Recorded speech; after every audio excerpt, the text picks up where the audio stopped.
Shalom, selamat pagi Bapak Ibu, Saudara-saudari yang terkasih dalam Yesus Kristus. Berjumpa lagi dalam Santapan Rohani kita edisi Jumat 7 Juni tahun 2024. Semoga kita semua dalam keadaan sehat dan selalu dalam lindungan Tuhan. Sebelum kita mulai aktivitas kita sepanjang hari ini, mari kita membaca dan merenungkan akan firman Tuhan. Namun sebelumnya mari kita berdoa. Bapa kami yang ada dalam surga, terpujilah nama-Mu. Kami bersyukur atas kasih dan penyertaan-Mu kepada kami, sehingga pagi ini kami dapat dibangunkan dengan keadaan yang sehat. Kami akan melakukan setiap aktivitas kami sepanjang hari ini. Kami akan mendahulunya dengan membaca dan merenungkan akan firman-Mu.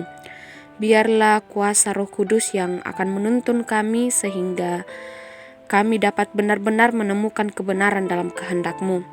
Bersabdalah ya Tuhan, kami siap akan mendengarkan firman-Mu. Di dalam Kristus Yesus kami berdoa. Amin. Bacaan kita pagi ini dari 2 Korintus pasal 5 ayat 1 hingga ayatnya yang kelima. 2 Korintus pasal 5 ayat 1 hingga ayatnya yang kelima. Karena kami tahu bahwa jika kemah tempat kediaman kita di bumi ini dibongkar, Allah telah menyediakan suatu tempat kediaman di sorga bagi kita, suatu tempat kediaman yang kekal yang tidak dibuat oleh tangan manusia. Selama kita di dalam kemah ini, kita mengeluh karena kita rindu mengenakan tempat kediaman surgawi di atas tempat kediaman kita yang sekarang ini.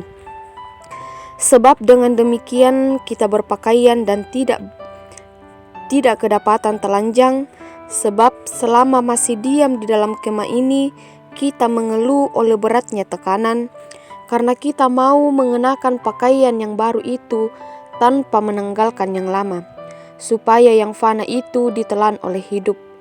Tetapi Allah lah yang justru mempersiapkan kita untuk hal itu dan yang mengaruniakan Roh kepada kita sebagai jaminan segala sesuatu yang telah disediakan bagi kita.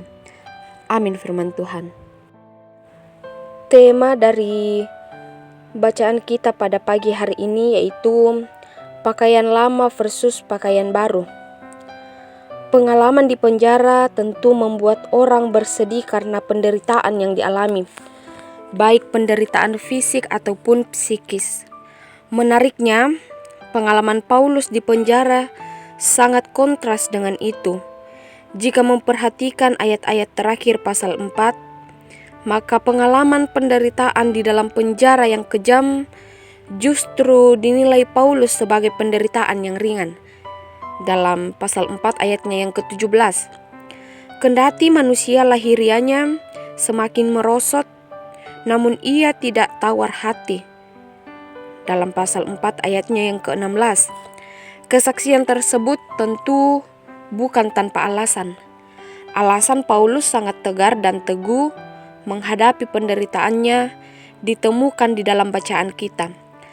Ternyata kekuatan iman seperti itu didapatkannya dari pengharapan terhadap jaminan hidup kekal yang ia yakini telah disiapkan oleh Allah. Jelas dalam bacaan kita dalam ayatnya yang pertama. Keluhan terhadap penderitaan adalah bentuk ketaksiapan untuk menanggalkan pakaian lama, tetapi sekaligus juga ingin mengenakan pakaian yang baru. Artinya, jika tidak ingin mengeluh, tanggalkanlah pakaian lama. Cara mengikhlaskannya adalah teguh dalam pengharapan bahwa pakaian yang baru jauh lebih baik, bahkan tak ternilai harganya. Bapak, Ibu, Saudara-saudari yang terkasih, sikap tidak pernah merasa puas acap kali membawa manusia dalam lubang kehancuran. Itu terjadi karena hasrat berlebih mengejar kepuasan yang membuat manusia menghalalkan segala cara yang buruk. Bacaan hari ini mengingatkan kita bahwa prioritas kita adalah pakaian yang baru atau hidup kekal yang telah disediakan Allah. Namun itu tidak berarti bahwa tinggal dan pasrah. Kita tetap harus berusaha mengembangkan diri dan kehidupan sebagai anugerah Allah. Jika hasrat menggenggam pakaian lama lebih penting, maka sia-sialah pengharapan di dalam Kristus. Amin. Mari kita berdoa. Terima kasih Bapa untuk semua kesempatan yang telah Engkau berikan bagi kami pagi ini, di mana Engkau boleh menuntun kami telah membaca dan merenungkan akan firman-Mu. Tolong kami agar kami dapat mengaplikasikan setiap firman-Mu yang boleh kami baca dan renungkan itu di dalam kehidupan masing-masing kami. Tuhan, kami mohon berkat dan penyertaan-Mu dalam kehidupan kami, dimanapun kami berada, setiap aktivitas kami sepanjang hari ini. Berkati setiap saudara-saudari kami yang berada dalam pergumulan oleh sakit. Pulihkan mereka Tuhan, baik yang menerima perawatan di rumah sakit, di rumah maupun yang berobat jalan. Kiranya dari setiap perawatan yang mereka terima dapat memperoleh kesembuhan yang semuanya berasal daripada Tuhan. Bagi yang sedang bergumul dalam menghadapi duka cita, kiranya Tuhan hiburkan mereka sehingga mereka selalu hanya berserah kepada Tuhan. Bagi segenap orang tua kami dalam usia lanjut mereka, kiranya semakin dikuatkan dalam berpengharapan hanya kepadamu. Berkati setiap anak-anak-Mu dalam setiap pertumbuhan, pendidikan, bahkan di tengah-tengah pekerjaan masing-masing kami, bahkan dalam setiap usaha-usaha yang dilakukan, kiranya semuanya boleh terberkati oleh Tuhan. Bersyukur ya Tuhan atas berkat-Mu yang boleh dinikmati oleh segenap saudara-saudari kami, atas pertambahan usia yang Engkau nyatakan. Kiranya semakin dilimpahkan sukacita dan selalu belajar merefleksikan diri sebagai anak-anak Tuhan. Diberkatilah setiap apa yang akan kami lakukan sepanjang hari ini.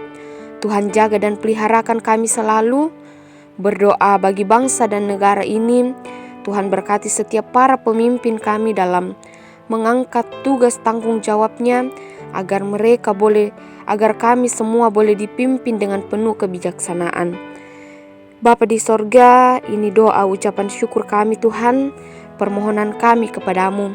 Dalam Yesus Kristus kami berdoa, haleluya, amin. Demikianlah sarota kita pagi ini, kiranya kita semakin diberkati oleh Tuhan. Selamat pagi, Tuhan Yesus memberkati.